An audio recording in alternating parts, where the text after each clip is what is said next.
Hi, I'm Kimberly Garner with Holistic ID, and in 49 days, I am no longer going to be 49 years old, and I've made a commitment to myself that every day for 49 days, I'm going to show up with some morsel of information that I find really powerful and potent.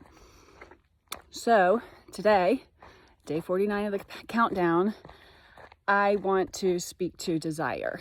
And I personally strongly believe that the whole reason why each of us is here is to follow our desire. And I think the majority of us were probably raised to believe that we're supposed to work hard and we're supposed to make sacrifices and we're supposed to choose what we want to do for a living.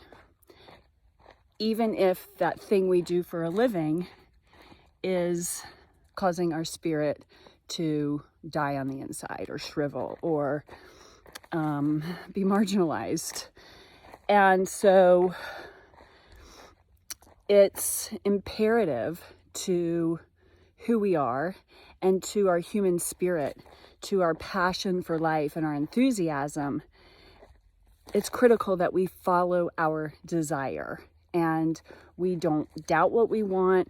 We listen explicitly to what it is we want, what gets us excited, and we listen to our feelings. Our feelings are our navigation system. Our feelings and our desires are life's way of pointing us along the path of our personal evolution. What we're meant to experience on this planet in this life. And if that doesn't speak to you, fine. That's totally fine. What is important is that you love yourself and you love your life and recognize the fact that we experience desire. Like, we don't all want the same things. We all have different interests. We all have different passions. We all have different hobbies, different foods we like. We all have something that speaks to us that is unique. And that's why our desire is, and sorry about the shadow, like I have to keep walking and I'm walking into the sun. Our desire is so important.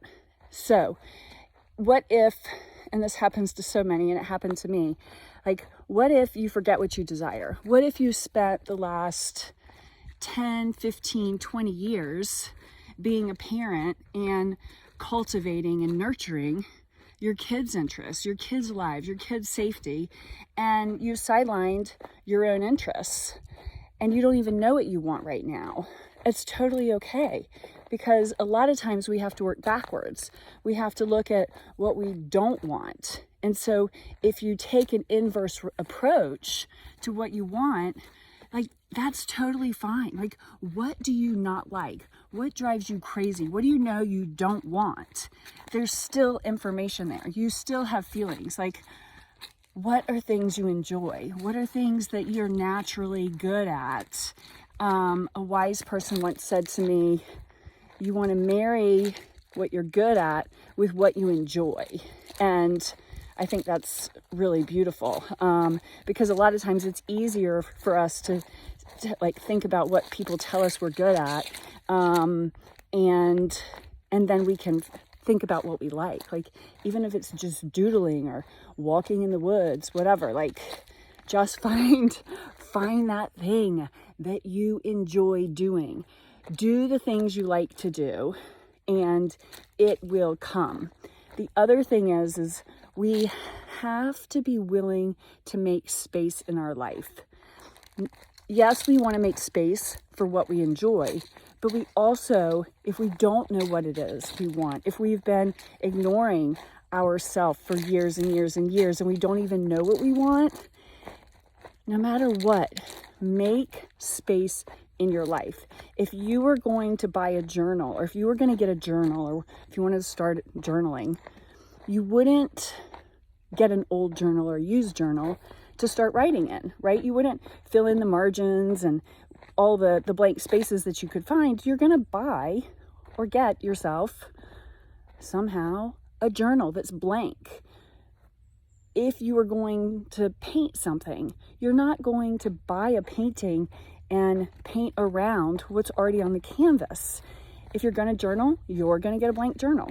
If you're going to paint your masterpiece or something for fun, you're going to get a blank canvas. We can't put our inspiration in a place that's already full.